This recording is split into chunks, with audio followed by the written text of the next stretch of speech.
To our top story today, and that is Sir Keir Starmer has said Diane Abbott is free to stand as a Labour candidate in the next general election. And it comes after a long row over the future of Britain's first black woman MP. Ms Abbott had been expected to be overlooked after she lost the whip last year after she suggested that Jewish, Irish and traveller people experience prejudice but not racism.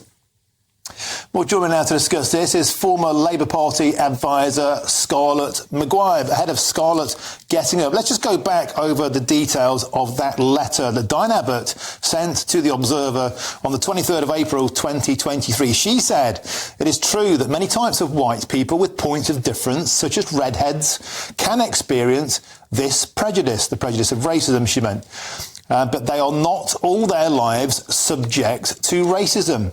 In pre-civil rights America, Irish people, Jewish people and travellers were not required to sit at the back of the bus, thereby basically saying racism against Jewish people doesn't exist. Well, to discuss this now, I'm joined by former Labour Party advisor Scarlett MccGwire. Scarlett, welcome to the show. We've lost an entire week of the campaign trail the Labour Party has talking about this, and it first seemed that Sir Keir Starmer was going to do a Corbyn on Abbott and kick her out of the party to clean the party up, to change it, as he said. And then Angela Rayner complained, Anna Sarwar complained, 6 union chiefs pushed back, and it seems that softened Sir Keir Starmer's stance. He's done another U-turn. I put it to you, if Sir Keir Starmer can't stand up to Angela Rayner, Diane Abbott, Anna Sarwar and the union chiefs, how on earth can he be expected to stand up to Vladimir Putin or Kim Jong-un? Right, well, that's a nice Tory line that you've got, Martin. Let's get the facts right. No, it's a serious question. I am being really serious, and I just don't think you are. Let's get the facts right. Diane Abbott apologised as soon as there was a fuss about that letter, right? She then did, and there was then an investigation into it. She was asked to do a 2-hour anti-Semitism training course. She did that, and from then on, well, that's fine. If you're not allowed... So in 2 hours, you're suddenly not anti-Semitic? I do not think that Diane Abbott is anti-Semitic, right? I don't think she's anti-Semitic. What she was trying to say, right, and she said it very, very badly, and she apologised, is she was saying that for black people, the minute you see them, you know you're black, and that in the south of America, they were put in the back of the bus. That does not mean that there isn't incredible discrimination against Jewish people. But saying that about black people does not make her anti-Semitic. However, she did the training. That's what she was asked to do. She was asked to apologise, which she'd already done. She was asked to do the training. And now, not because of the unions or Angela Rayner, actually, partly because of the media fuss, but now, quite rightly, she's allowed to stand because she's apologised. That's what people do. They do things wrong and they apologise.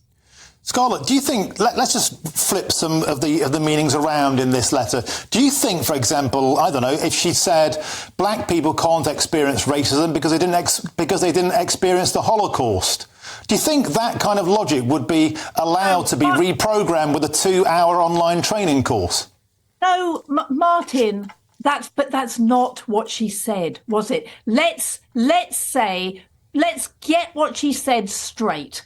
What she said was that for black people, they had to sit at the back of the bus, and that for Jews and travellers, let's not leave travellers out of it. It's not just Jews, right? Let's not have a hierarchy of racism. Let's not pretend that travellers aren't. But Diane Abbott made a hierarchy of racism in her letter to the Observer. That's precisely the point.